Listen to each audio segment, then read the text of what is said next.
Firefighters race toward a burning aircraft. Others plunge into churning water to pull survivors to safety.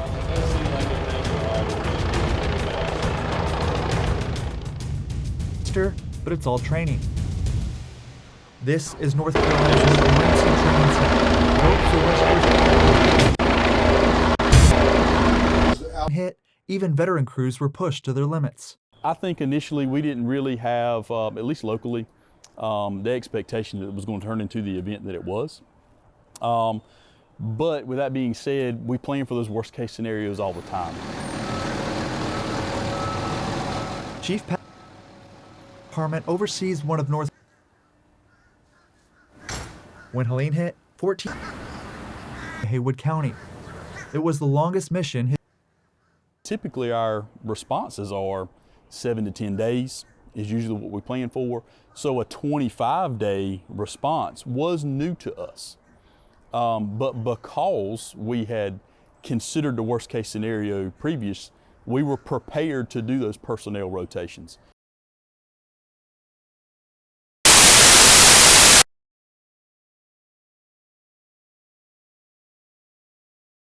I just remember thinking back to how resilient the communities were in that area.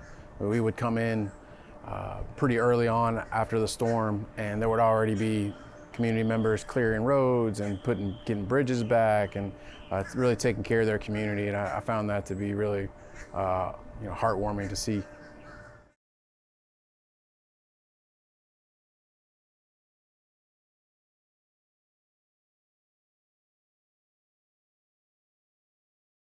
Never have I seen such dramatic increase in flash flooding like we saw there.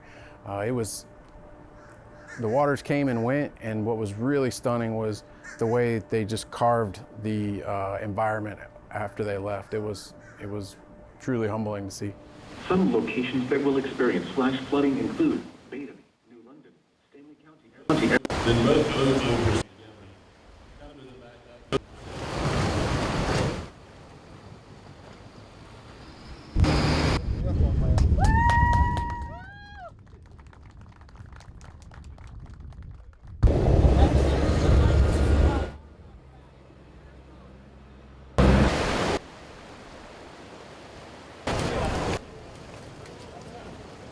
A lot of our community colleges are responsible for doing the training. The problem there is that they don't have the ability to fund this type of facility and don't have the logistics to put it on. So as a state fire marshal, it's my responsibility to train all of our first responders. And so I wanted to be sure we had a state-of-the-art facility to train because of what the man-made and natural disasters we're facing each and every year. Second aircraft involved.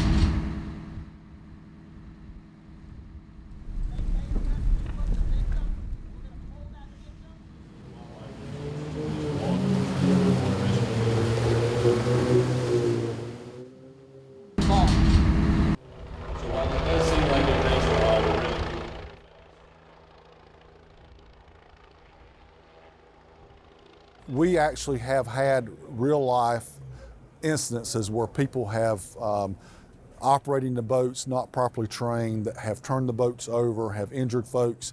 You know, they actually use that as a case study in training across this country. So by doing that, you know, we're able to come in here and say, look, it's important for us to train. After Hurricane Matthew and Florence, a lot of people went out and got grants on boats. So they got the boats, but they weren't properly trained on how to operate them. This facility will be key to have our people ready when disaster strikes.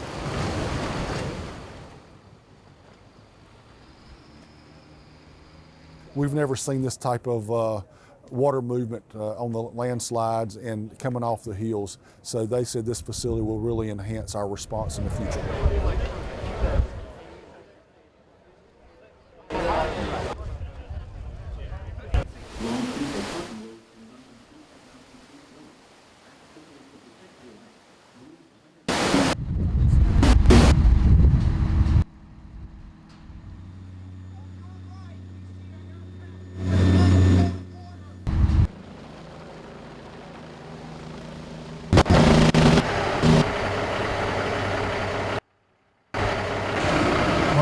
Never stops, no matter the weather.